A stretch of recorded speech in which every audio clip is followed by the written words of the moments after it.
liberate Minnesota. And there's been a similar sight in other parts of the country too. Virginia, North Carolina, Michigan, next door Wisconsin. And this comes as major cities, New York, LA, DC, have extended stay-at-home orders to May 15th. But to be clear, ours is still in effect until the 4th. But for those who are holding up signs, they have clearly had enough. We want the governor to know that we have a voice too, and we are here, and we don't want to be in lockdown anymore. I'm here to fight for our rights, our constitutional rights.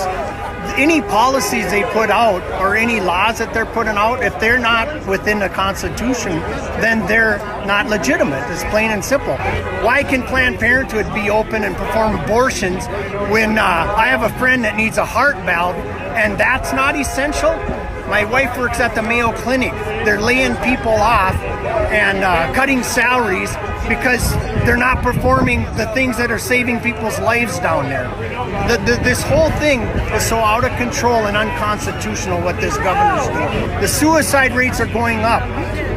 Domestic abuse is going up. Child abuse is going up. You have your sign here, small business is dying, and you're holding the noose. I'm here because my business is dying, and Walls holds the key to get it all going again. And what do you do, ma'am? I'm a chiropractor.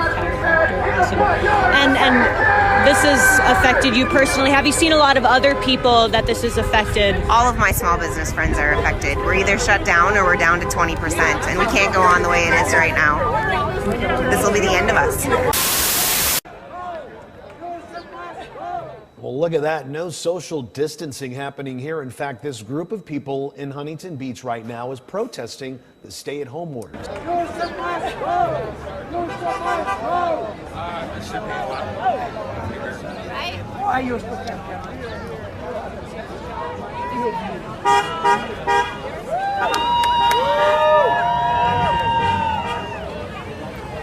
Organizers also held a demonstration this morning and said they want to, quote, claim our lives back, and that they believe the nation is being lied to.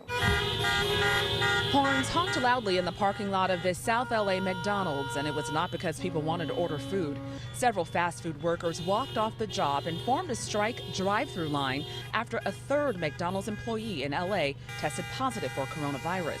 Employees are demanding masks, gloves, hazard pay for working during the pandemic, and 2 weeks paid sick time. The demonstration forced store managers to call police, who told the strikers they had to get off the property. You can strike all you want. That's not against the law. But you can't block driveways, you can't get beyond private property, and you can't block entries to the business. But that didn't stop them.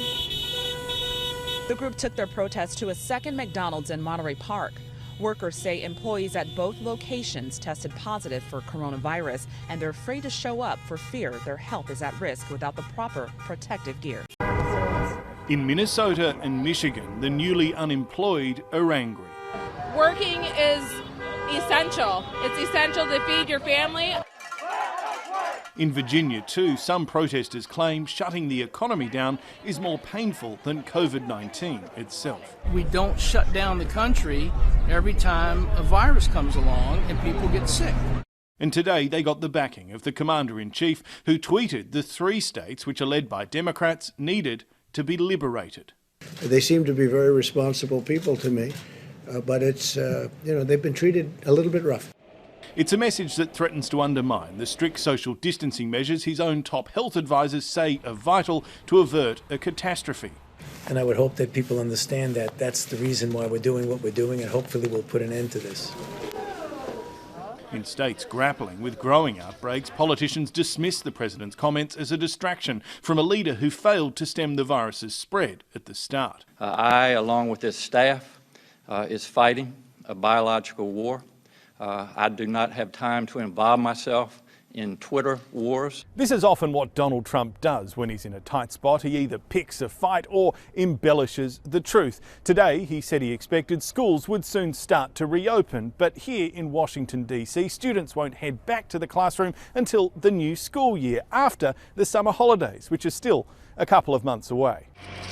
For the 4th day in a row, more than 2,000 people died across America, and doctors say anyone who thinks this crisis is anywhere near over is wrong.